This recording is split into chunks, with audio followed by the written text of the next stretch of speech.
Start. अरे साहेब,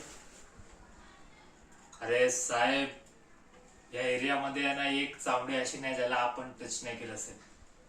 अरे customer घेऊन येतो ना आपण साहेब. साहेब, आपली गोष्ट बोलू का?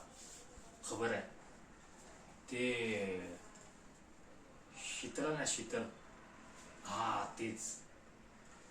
तिचा आणि त्या गणपतीचा काहीतरी चालू आहे. आणि ज्या दिवशी सौंदर्याचा मर्डर झाला ना, त्या दिवशी ती पण इकडे नव्हती. तर मला असं डाऊट आहे की साला आहे ना, हे शीतलने काहीतरी केलेलं आहे. हा, पैशासाठी आपण काय पण करतो. म्हणजे जी काय खबर असेल ते देतो ना तुम्हाला साहेब. फक्त थोडं बघा जरा, म्हणजे बजेटचं बघा. हा ठीक आहे, येतो साहेब.